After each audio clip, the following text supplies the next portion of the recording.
Pinupuri ka namin, Panginoon, sinasamba, niluluwalhati. Tunay nga pong napakabuti mo.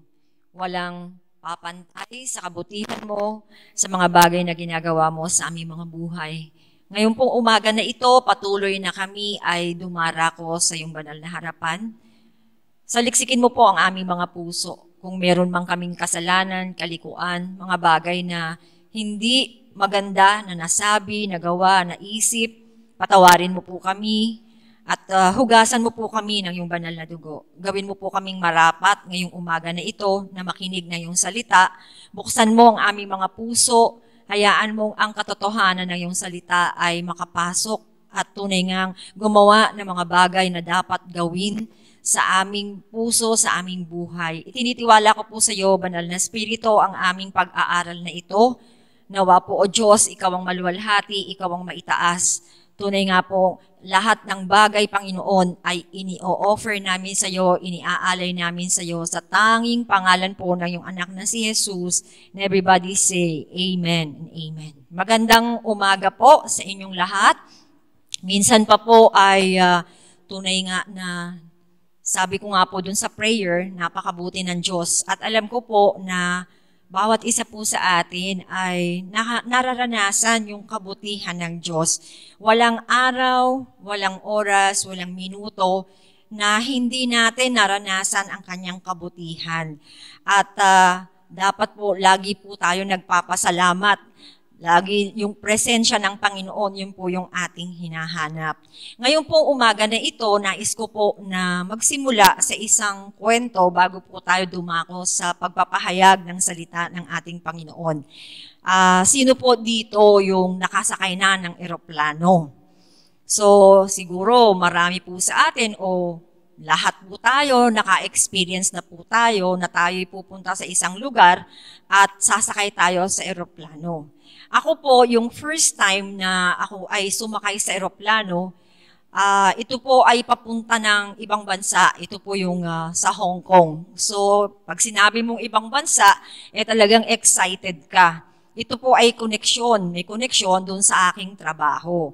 So, excited na excited po ako at talaga pong ipinrepair ko ang lahat ng bagay na gagamitin. Bumili po ako ng maleta, bumili ako ng mga damit na aangkop dun sa lugar na pupuntahan ko, bumili ako ng sapatos, ng rubber shoes, pati po yung mga personal things ay talagang inihanda ko po lahat.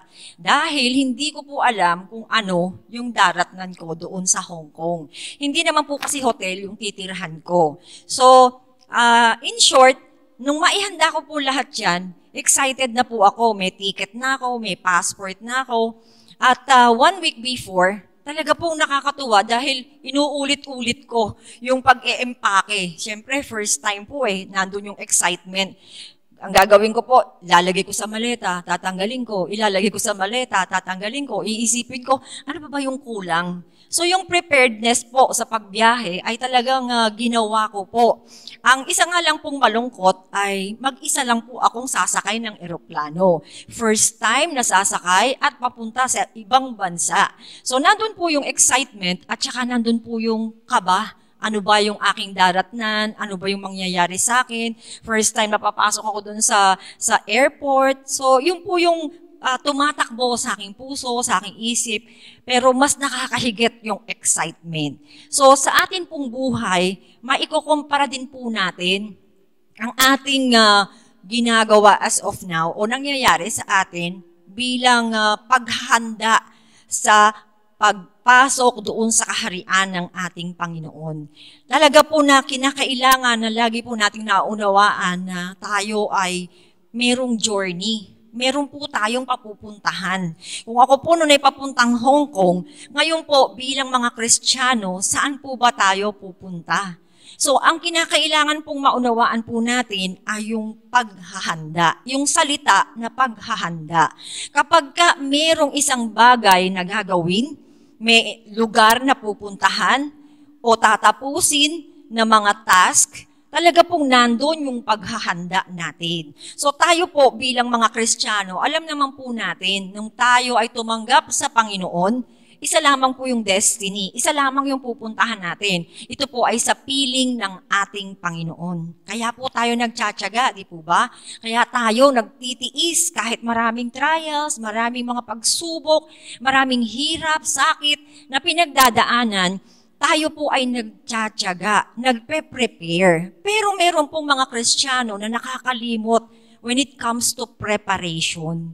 Nalilibang. So, yung preparation, dahil natatagalan, yung pagdating o yung pag-alis mo, ang nangyayari po, nakakalimot na tayo doon sa preparation. So, pag-usapan po natin ngayon, isipin po natin na tayo ay sasakay sa eroplano papunta sa isang destinasyon. So, ang tanong po natin, are you ready for the flight? Nakaka-excite po.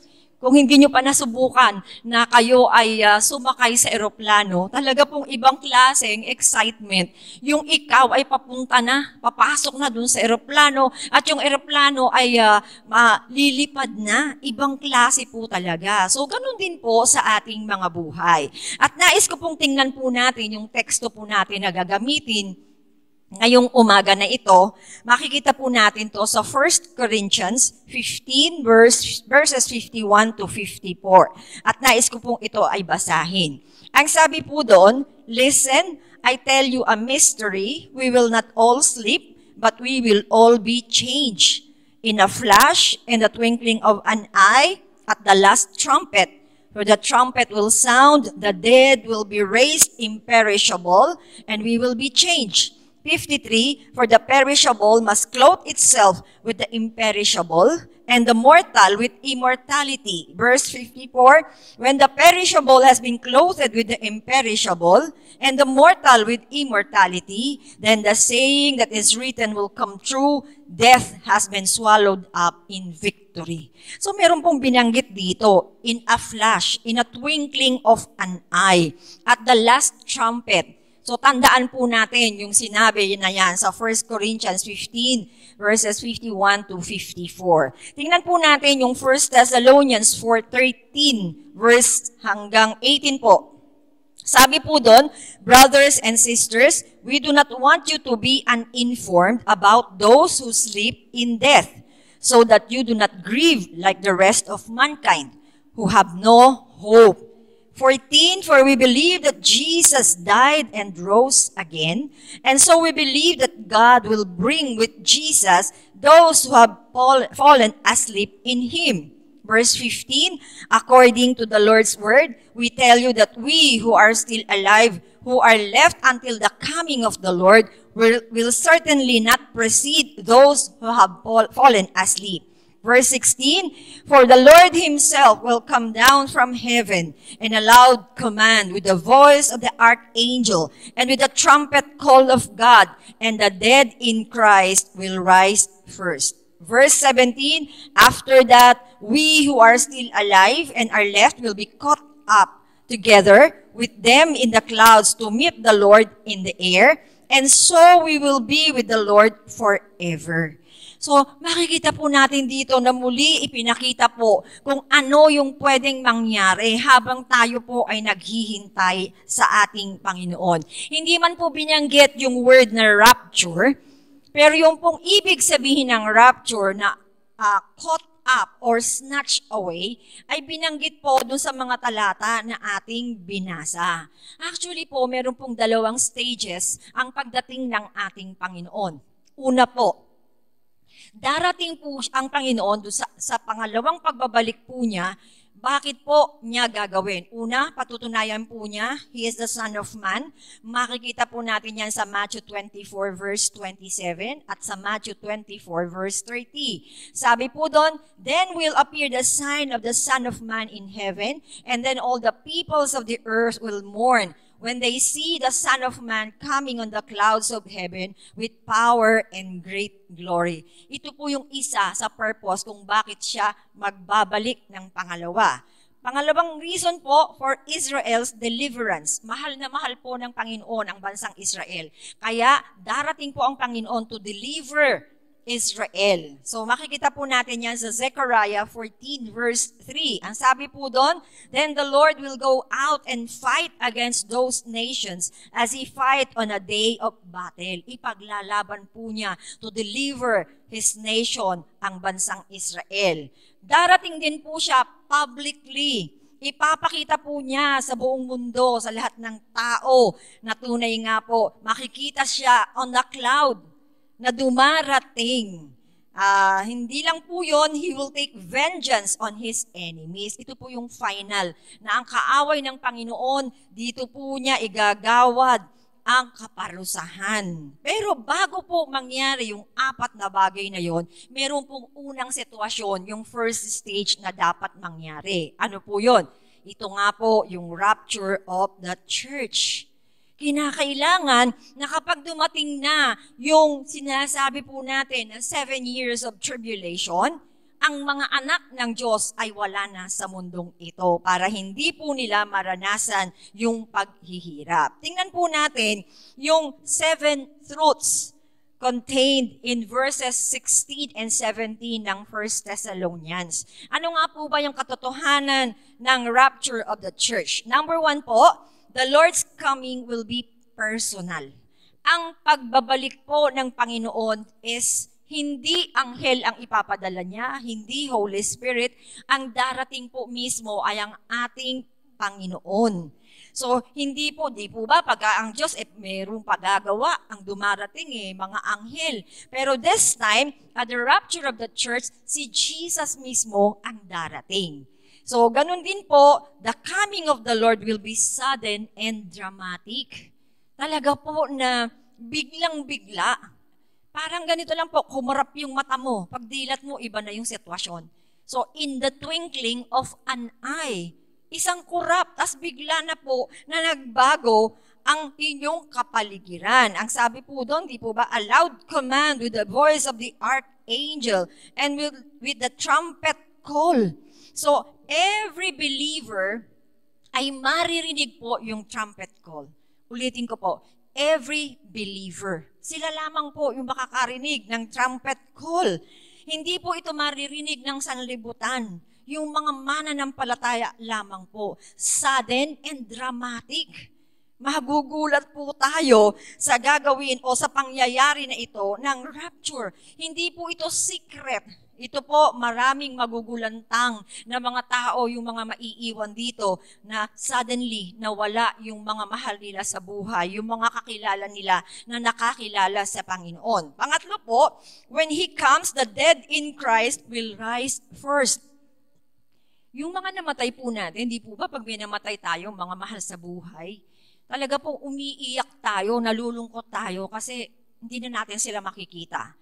Pero sa rapture of the church, yung mga mananampalataya po na nagsuko ng buhay nila sa Panginoon at namatay na. So sila po yung una na ire-resurrect ng Panginoon. Sila po yung una, yung kanilang katawan ay mabubuo uli. Mabubuo po uli at pagkatapos po, tataas po sila sa air. So, yun po yung unang mangyayari. Yung kanila pong mga katawan ay magkakaroon uli ng forma. At sila po ay, yung spirit nila ay nasa Panginoon, pero yung body po nila, minsan pa ay magkakaroon po ng forma. Magkakaroon ng katawan. At sila po ay aakyat at tatagpuin ang Panginoong Jesus doon sa kalangitan. Ganon din naman po, yung pong number 4, every living Christian will be changed and caught up. Tayo po, kung tayo po'y aabutan na buhay ng rapture of the church, tayo po ay ma-change yung ating katawan. Mawawala po tayo kaagad sa isang iglap and then glorified body. Kakatagpuin po natin ang Panginoong Jesus sa air o sa heaven. Kakatagpuin, kakasalubungin po natin siya. At yung mga katawan po natin to ay hindi na perishable, imperishable na po yung ating mga katawan. At ang mangyayari po, yung number 5, there will be a grand reunion. Makikita mo na doon yung tatay mong namatay, naligtas, yung nanay mo namatay, ligtas din, believer. Makikita mo lola mo, kapatid mo, lahat po sila na tayo, nung sila ay nabubuhay, tumanggap sila sa Panginoon at then namatay sila, this rapture of the church, magkikita-kita po, sabay-sabay, at meron pong grand reunion na tinatawag. Actually po, ang sabi nga po, magkakakilala pa rin. Pag nagtagpo-tagpo po sa air, magkakakilala-kilala daw po. Dahil sabi po reunion hindi po ba? So, ibig sabihin, merong pagkakataon na magkakakilala pa rin po tayo, yung mga namatay na mahal natin sa buhay at tayo na mga buhay. At ang sabi nga po, ang pinakamasaya nga daw po, talaga pong hindi lang tayo, kundi maging ang Panginoong Jesus Himself. Di po ba tayo, nanampalataya tayo sa Panginoon, hindi naman po natin talaga nakita ang Panginoon. Tayo po'y nanampalataya lang. Nabasa lang natin sa Biblia about our Lord Jesus Christ. Pero ngayon po, ibang klase na po. Ano po ibang klase? Si Jesus po mismo ay makakatagpo po natin. Hindi na po yung narinig lang natin, si Jesus, ito yung ating Panginoon, yung ating Savior. Ngayon po, face to face, makakatagpo po natin ang ating Panginoong Jesus. At ang pinakamasarap po, we will be with the Lord forever. Hindi na po tayo maaalis sa presence ng Panginoon. Kasama na po natin siya forever and ever. At ano pa po ang mangyayari? After po ng 7 instances na ito, after ng 7 years na tribulations, dito po sa mundo, yung mga naiwan, yung mga hindi na nampalataya sa Panginoon, daranas po sila ng 7 taon na kapighatian. Pagkatapos po ng 7 taon na kapighatian, tayo po ng mga na-rapture. Tayo ng mga kasama ng Panginoon. Babalik po ang Panginoon sa second coming na tinatawag.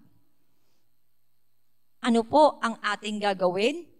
Tayo po ay kasama ng Panginoon to defeat the enemy. Tayo na yung army na kasama ng Panginoon, kasama ng legions of angels na bababa at igagapos po ng Panginoon si Satanas at ihuhulog sa bottomless pit for 1,000 years. Hindi na po siya makakawala doon.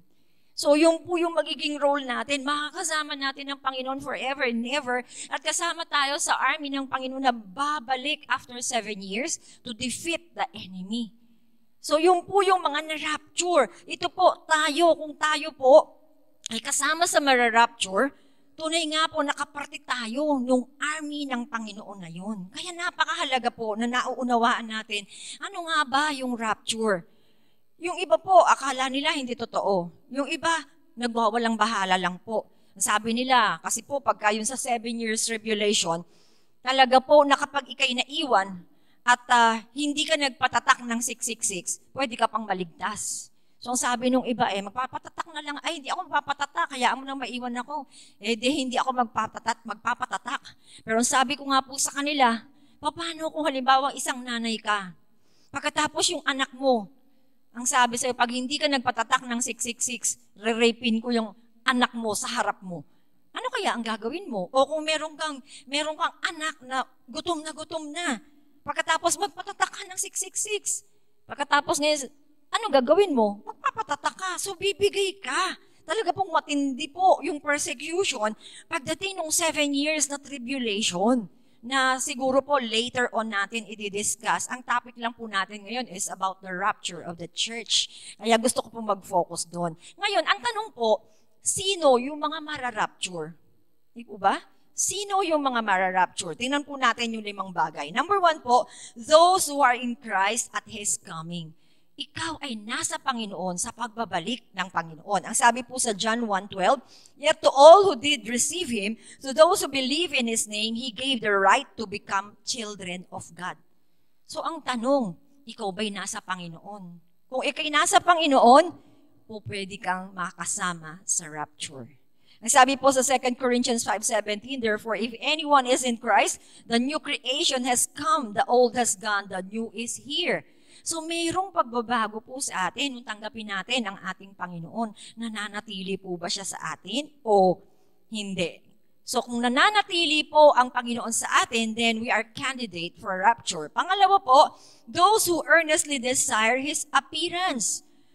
Talagang ninanasa mo. Naalala ko po si Kuya Eddie po bang sabi po niya one time na nagsalita po siya, Maranatha, Maranatha. Ang ibig sabihin po, Jesus, dumating ka na. Jesus, dumating ka na. So inaasam po natin yung pagbabalik ng ating Panginoon. Ang sabi po sa Titus 2:13, while we wait for the blessed hope, the appearing of the glory of our great God and Savior, Jesus Christ. So talagang mag-aantay po tayo. Nandun yung kasabikan sa dami po ng problema natin ngayon, di po ba? Talaga namang, minsan sasabihin mo na, Lord, dumating ka na lang. Pagod na ako, hirap na ako. Gustong-gusto ko na dumating ka na. Gusto kong maranasan at makasama ka na. So, yun po, sa mga tao na nagde-desire, na gusto nyo na makasama na ang Panginoon, then you are a candidate. Number 3 po, those who love the Lord supremely. Ang tanong ko, mahal na mahal niyo po ba ang Panginoon? Kayo po makakasagot niyan. Do you really love the Lord? Hindi lang love, supremely. Siya yung number 1. Katulad po ng sinabi ng Panginoon, love the Lord your God with all your heart, with all your mind, with all your strength. Lahat-lahat sa'yo, mahal mo ang Panginoon o merong reservation? Ang sinabi, love the Lord your God with all your heart. Hindi with all your heart. With all your mind. Hindi with all your mind. So, hindi po kayo magiging candidate ng rapture of the church. Ang sabi po ng Philippians 3, verses 7 to 10, yan po, ito po ay si Apostol Pablo ang nagsabi, but whatever gains to me, I now consider loss for the sake of Christ. What is more, I consider everything a loss because of the surpassing worth of knowing Christ Jesus my Lord, for whose sake I have lost all things.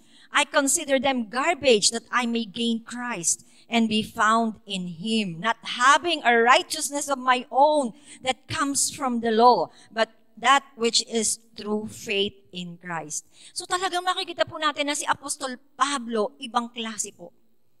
Talaga ibinigay po niya ang lahat-lahat sa kanya, ang buhay niya, ang pangarap niya, everything, para po maipakita po ang pagmamahal niya sa ating Panginoon. Tayo po, pag tinanong po natin ang ating sarili, mahal na mahal po ba natin ang Panginoon?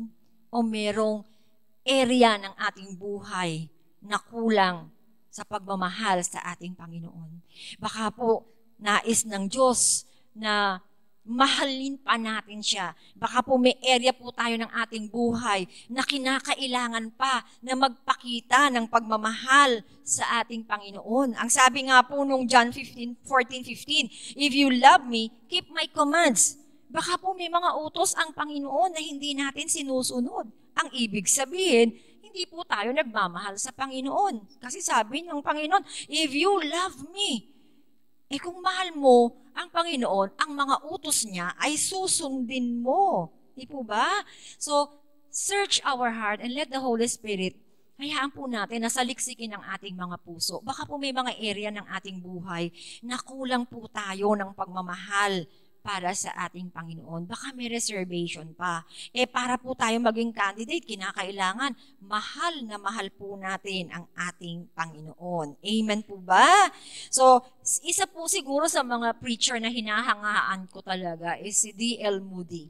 Alam niyo po, hindi po siya tatayo, hindi siya magtuturo, except na yung kanya pong kaisipan, iniisip po niya na itong araw na to, darating ang Panginoon. Kaya gagawin ko ang lahat ng magagawa ko para sa Panginoon. Tayo po ba ganon?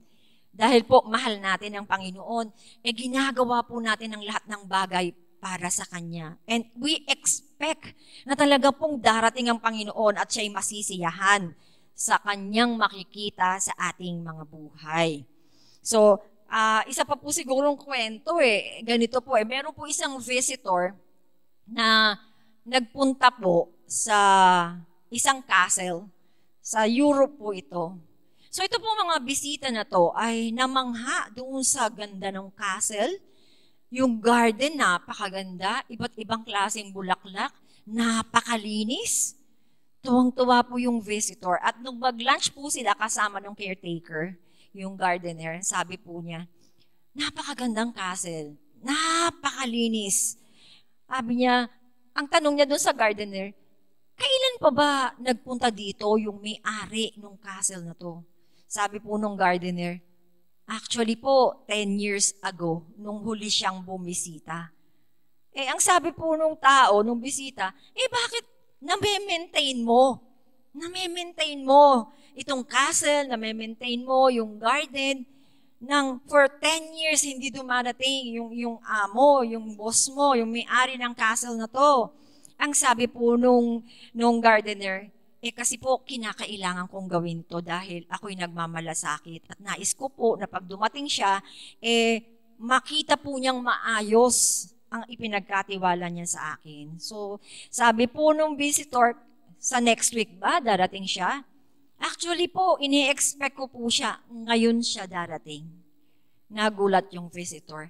Yung expectation na talagang ginagawa mo dahil mahal mo ang Panginoon, ini-expect mo na ngayong araw na to, darating siya. Dahil mahal na mahal mo siya, gagawin mo ang lahat para sa ating Panginoon. Number 4 po, those whose citizenship is in heaven.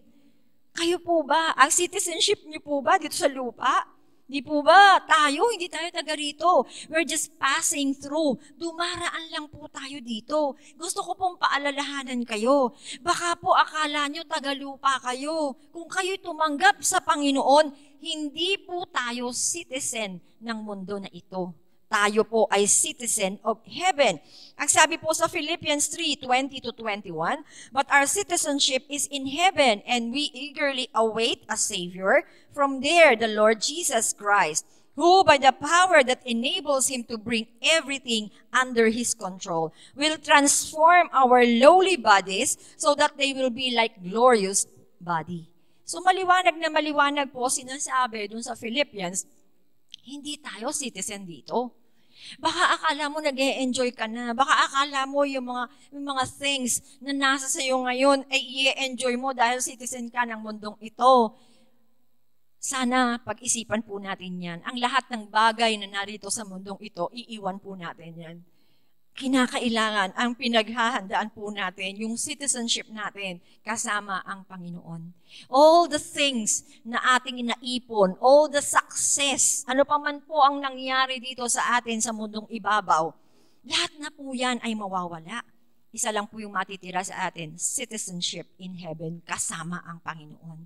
So lagi po nating i-remind yung ating mga sarili, for us to be rapture ready, for us to go, para po pag may rapture, kasama po tayo mara-rapture, kinakailangan, hindi tayo, we don't hold on to the things of this world kasi hindi po tayo taga rito. We are aliens in this world. And of course po, number 5, kinakailangan daw po, yung ira-rapture lives a holy life. Yung merong kabanalan, merong kalinisan. Sa 1 Peter 1:16, sabi po doon, be holy because I am holy. Sabi po doon sa Hebrews 12:14, make every effort to live in peace with everyone and to be holy. Without holiness, no one will see the Lord. So bukod po doon sa requirement na tayo tumanggap sa Panginoon, tayo po'y mananampalataya. Tayo po'y Kristiyano. Kinakailangan po na mabuhay po tayo ng may kabanalan. Lalo po't higit sa mga panahon ngayon. Talaga po na napakahirap po ng ating mga pinagdadaanan. May nabalitaan nga po tayo dahil nga po nagugutom na, gumagawa po ng masama para lang mabuhay. Gumagawa ng pagnanakaw para lang mabuhay. Pero hindi po yan ang nais ng Panginoon. Ang nais po ng Panginoon is for us to live a holy life. Isa lang naman po yung katotohanan, di po ba? Ang Diyos hindi naman po tayo pababayaan. Kaya hayaan po natin na ang Diyos ang kumilos sa ating buhay. Mabuhay po tayo ng ayon sa kanyang kalooban. Wala pong makakarating sa langit ng merong kasalanan o may karumihan sa kanyang buhay. Imposible po yun. Walang kasalanan na mag-e-exist sa langit. So, kung ikaw dito sa lupa ay meron kang kasalanan, nang dumating si Jesus, magra-rapture of the church, kung ikay nabubuhay sa kasalanan, I'm very sure, hindi ka candidate ng rapture. Maiiwan ka ng rapture. Meron daw isang lalaki na mahal niya yung babae. Pero kinakailangan niya mag-ipon kasi gusto niyang pakasalan. Gusto niya isang engrandeng kasal. Gusto niyang ibili ng bahay. Gusto niya i-provide yung lahat-lahat para sa babaeng minamahal niya. So, sinabi niya dun sa kanyang girlfriend, sa kanyang kasintahan, aalis muna ako. Gusto kong mag-ipon. Gusto kong maibigay sa iyo yung pinakamasarap, pinakamaganda, pinakamainam na mga bagay na pwede mong maranasan. Kaya iiwan muna kita para ako'y magsumika, para ako'y magtrabaho at maiprovide ko ang iyong kaligayahan, mga bagay na makakapagpaligaya sa iyo. So umalis po yung lalaki, nagtrabaho, hard work, nag-ipon at marami na po siyang dala na pasalubong doon sa kanyang pakakasalan. Medyo po naging late yung kanyang pag-uwi. Inabot po ng 12:00 ng hating gabi. Tapos po, gustong-gusto na niyang makita yung kanyang minamahal. So ang ginawa po niya, tumuloy pa rin po siya kahit gabing-gabi na doon sa bahay ng kanyang kasintahan. Nagulat po siya, malayo pa lang nakita niya, bukas lahat yung ilaw ng bahay. Pagkatapos sabi niya, gabing-gabi na pero parang may party. Sabi pong ganun ng lalaki. Tapos po, dumiretso po siya. At nung siya po ay malapit dun sa bahay, nagulat po siya at sumakit ang kanyang puso dahil po nakita po niya yung kanyang minamahal, yung kanyang pakakasalan, meron pong kayakap na ibang lalaki. Lungkot na lungkot po siya, durog na durog ang puso niya, tumalikod po siya at tuluyan ang umalis para hindi na balikan yung kanyang kasintahan. Sa atin po, ganoon din po ang Panginoon. Kung makikita po niya na meron tayong ibang pag-ibig, kung meron tayong kasalanan, tunay nga po natatalikuran din po tayo ng Panginoon. Kaya kinakailangan pong maging faithful tayo sa Panginoon, maging malinis tayo sa harapan ng Diyos. Kung tayo man po'y nagkakasala, immediately we repent. Huwag po tayong manatili sa kasalanan. Huwag po nating palakihin pa yung kasalanan. Kasi po, ang sabi ko nga po, we must be prepared. Lagi po na hindi po natin alam kung kailan darating babalik ang Panginoon. Noon daw po merong giyera, siguro po yung mga lumang giyera na to, mga 1800s, meron daw po isang general na ang sabi po, makipaglaban lang kayo. Hihingi ako ng tulong, babalik ako. So yung mga sundalo po, sige, nakipaglaban po sila. At dumating yung point, pagod na sila. Natatalo sila. Hirap na. Gusto na nilang sumuko. Pero, isang araw, bigla po silang nagulat dahil doon sa bulubundukin na natatanaw po nila, mayroon pong isang flag na iwinagayway. Tapos nakita po nila na ito na po pala yung kanilang general na hinihintay. So bigla po silang nagkaroon ng energy. Na-excite po sila at lumaban po sila ng lumaban hanggang sa dumating yung general at sila po ay nagtagumpay. Sa atin po, marahil po hirap na rin kayo. Lalo po't higit yung pandemic ngayon. Talaga po namang napakarami po nagte-testify na talagang halos wala na po silang trabaho, wala na silang makain. Pero ang sinasabi po ng Panginoon sa bawat isa po sa atin, wag po tayong bibigay. Wag po nating hayaan na si Satanas ay magtagumpay sa atin. May laban nga po Pero ito po'y paghahanda para sa pagdating ng ating general at ang Panginoong Hesus po ang general na tinutukoy ko. Kinakailangan po na lagi po tayong nakahanda. Wag na wag kang bibigay. Wag mong bibigyan ng puwang ang kaaway. Wag mong bibigyan ng puwang ang discouragement. Wag mong bibigyan ang fear sa iyong puso. Kundi bigyan mo ng pag-asa, pananampalataya sa nag-iisang Diyos na magiging tagapagligtas natin. At yung preparedness natin dahil malapit na siyang dumating. Sa mga susunod po natin pag-aaral, titingnan naman po natin yung sinasabi pong 7 years of tribulation. Kasi talaga po na pag nakita po natin kung ano ang pwedeng mangyari doon sa 7 taon na yon, I believe na mas magiging seryoso po tayo bilang mga Kristiyano. Pero kahit hindi pa po natin nakikita kung ano yung mga paghihirap na daranasin, ang panalangin ko po, naunawaan natin na tayo po ay merong paghahanda na kinakailangang gawin. Na ngayon po, hindi natin alam, marahil mamayang gabi, marahil mamaya, o bukas, o sa susunod na araw, pwede po na bumalik ang Panginoon kasi wala naman pong nakakaalam kung kailan. Wala pong nakakatiyak. Kaya po kinakailangan na lagi po tayong handa sa rapture of the church. At i-discuss po natin later on sa mga susunod po natin na pag-aaral kung ano po yung mga po pwedeng mangyari para po mas aware po tayo. Ngayon po, hayaan po natin na i-prepare ng Diyos ang ating mga puso. Sa ating po mga narinig that there is a rapture of the church na talaga pong nandun yung pag-asa natin na tayo po'y makakasama ng Panginoon doon sa army niya, doon sa second coming na pagbabalik po niya dito. Tayo ay kabilang doon sa army at makakasama na po natin ang Panginoon forever and ever. Just to take note po, kung tayo po'y mara-rapture, hindi na po tayo makakaranas pa nung sa 1,000 years na millennial reign o yung 1,000 years po, babalik po kasi uli si Satanas eh.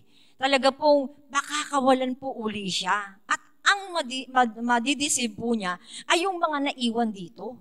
Kaya po kinakailangan talaga, inaasam po natin na talaga na tayo'y kasama sa rapture of the church. Hindi na po tayo maghihirap. Forever and ever kasama na po natin ang ating Panginoon. Kaya po ang panalangin po natin, naunawaan po natin kung ano itong rapture of the church na ito. Naunawaan natin ano ba yung kalagayan ng ating puso. Kung sa oras po na ito, meron kayong takot.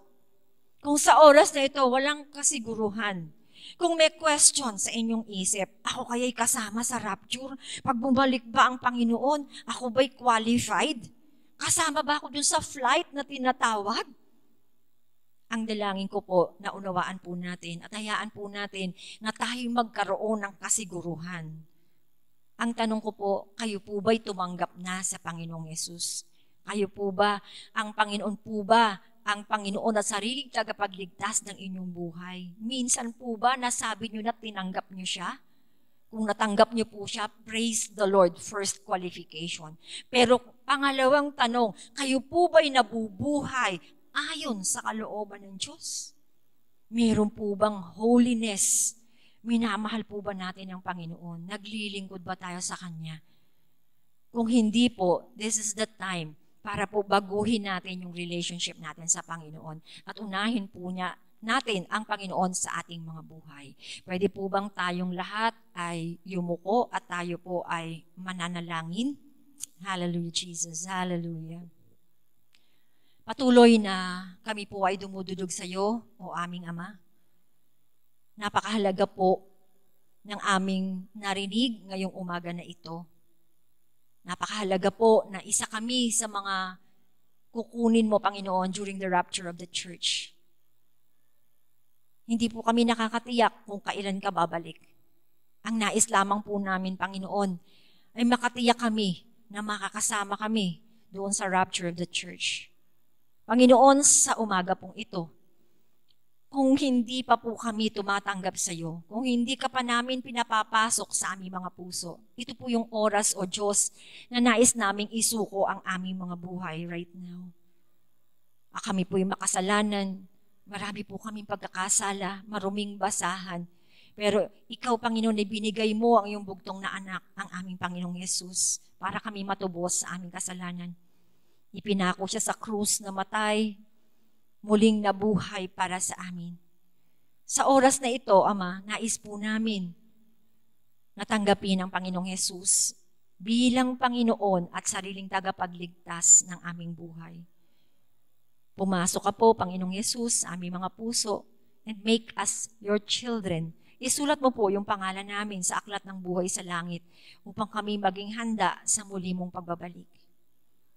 Salamat po, Panginoon, dahil tunay nga, O Diyos, na tapat ka, na handa mo kaming tanggapin. Salamat sa kaligtasan, salamat sa buhay na walang hanggan, salamat sa pagiging anak mo sa oras na ito. Thank you, Jesus. Maging Panginoon sa aming mga Kristiyano na kami na mga tumanggap na sa iyo bilang Panginoon at sariling tagapagligtas. Ang dami po naming pagkukulang. Una sa lahat, nais po naming humingi ng tawad. Hindi ka namin minahal ng lubusan. Dami naming pagkukulang. Hindi kami naghahanda. Kulang ang paghahanda namin sa muli mong pagbabalik. Nalilibang kami ng mundong ito. Nalilimutan namin na kami ay hindi tagalupa, kundi kami ay tagalangit. Nalilimutan namin, Panginoon, yung muli mong pagbabalik. Humihingi po kami ng tawad. Patawarin mo po kami sa lahat ng aming pagkukulang. Naranasan namin ang kabutihan mo. Naranasan namin, Panginoon, na maging anak mo. Pero naging pabaya po kami. Kaya sa oras na ito, linisin po kami ng iyong banal na dugo. Patawarin ang lahat ng aming pagkakasala at karumihan. At muli, O Diyos, ihanda mo po kami sa muli mong pagbabalik. Nais po namin, O Diyos, na maranasan at makasama ka forever and ever. Kaya, Panginoon, hayaan mo na ang aming mga buhay ay maging qualified for the rapture of the church. Salamat, Panginoon, dahil ikaw ang Diyos na nagpapatawad, ikaw ang Diyos na nakakaunawa, ikaw ang Diyos na nagmamahal. Kaya, Panginoon, sa oras pong ito, inaangkin po namin ang pagpapatawad at paglilinis mo. At muli, O Diyos, yung pagpapaalala mo kung ano yung relationship namin sa iyo. Salamat, Panginoon, dahil muli naintindihan namin na babalik ka at kukunin mo kami. Panginoon, marami pong salamat. At patuloy, ingatan mo po ang aming mga buhay. Huwag mo pong hahayaan na maging pabaya kami uli. Huwag mo pong hayaan na malimutan namin. Anumang oras kang dumating, hayaan mo yung paghahanda ay lagi pong nasa aming mga puso, nasa aming isip, nasa aming buhay. Hindi po magtatagumpay ang kaaway sa amin. Hindi kami madideceive dahil aalagaan namin yung relationship namin sa iyo. Panginoon, marami pong salamat. Ngayon pong oras na ito, nakakastiyak po kami, nakakasiguro po kami na kung bumalik ka man anong oras, ngayong oras na ito, mamayang gabi, bukas, o anumang oras, anumang araw, nakatitiyak po kami na isa kami, Panginoon, sa nag-qualify for the rapture of the church. Salamat, Panginoon, sa iyong pag-ibig. Salamat, Panginoon, sa iyong assurance. And we will enjoy your presence, Lord God, forever and ever. Tunay nga po, O Diyos, kami ay nagpupuri sa iyo. Maraming salamat po, Panginoon. At sa oras po na ito, patuloy na itinataas ko po sa iyo ang iyong mga anak. Panginoon, alam ko po na hindi madali ang mabuhay sa mga panahon na ito. Hindi po madali, Panginoon, yung pananampalataya at pag-asa. Pero dahil anak mo kami, Panginoon, kami na nananampalataya ng mga pagpapala na ito ay tunay nga pong mararanasan ng iyong mga anak. Sino man ang may sakit, sino man ang dumadaan sa problema, sino man, Panginoon, ang nabibigatan, ang napipighati. Kaya nga, O Diyos, tinataas ko po sila sa iyo. Hindi po malayo ang iyong presensya, hindi maigsi ang iyong kamay para abutin ang kanilang mga pangangailangan. Sa umaga pong ito, hayaan mong kumilos ka, Panginoon, sa buhay ng aking mga kapatid na ito. Kumilos ka sa iyong mga anak, O Diyos. Patunayan mo na hindi kami nagkamali ng aming Diyos na pinanampalatayanan. Tunay ngang gumawa ka ng himala. Gumawa ka, Panginoon, ng daan sa mga buhay ng iyong mga anak.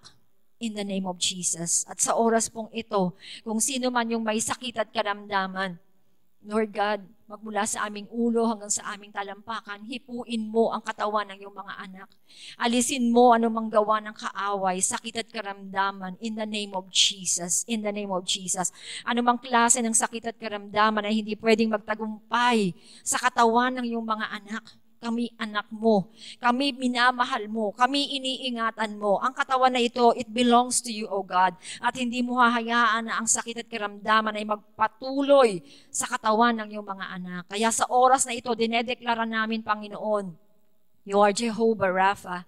Sabi mo po sa Exodus 15:26, I am the Lord that healeth thee. Ikaw ang Diyos na nagpapagaling. Kaya Panginoon, gumawa ka ng himala. Gumawa ka ng himala. Sino man ang may sakit, abutin mo, Panginoon, at pagalingin mo, O Diyos. Make a miracle upon that body, O God, right now. Anumang klase ng sakit at karamdaman ay sinasaway namin at pinalalayas namin sa katawan ng iyong mga anak na nanonood right now. In the name of Jesus, in the name of Jesus. Walang imposible sa iyo, Ama. Hindi ka pwedeng limitahan ng distansya. Ang iyong mga himala, Panginoon, ay nakalaan sa iyong mga anak. Kaya, Panginoon, kami nananampalataya na katulad ng sinabi mo sa 3 John 2, I wish above all things that thou may prosper, be in health, even as thy soul prosper. Lord God, inaangkin po namin ang pangako mo na ito sa buhay ng iyong mga anak. Tunay nga pong in every way, O God, we are blessed. We are blessed, O God. Kaya po, Panginoon, marami pong salamat. Tunay nga pong kami magpupuri with all expectation in our hearts, O God. We pray that you will come. Pray that we will come, that you will come, O God. Dumating ka na po, Panginoon. Hayaan mo na makasama ka na namin forever and ever. Salamat po, Panginoon. Patuloy na luluwalhatiin ka namin. Patuloy na paglilingkuran. Patuloy na mamahalin. At tunay nga po, O Diyos, itataas ang iyong dakilang pangalan. Salamat po, Panginoon. Sa iyo po lahat ang papurit pagsamba sa pangalan ni Jesus. Amen and amen. Praise the Lord.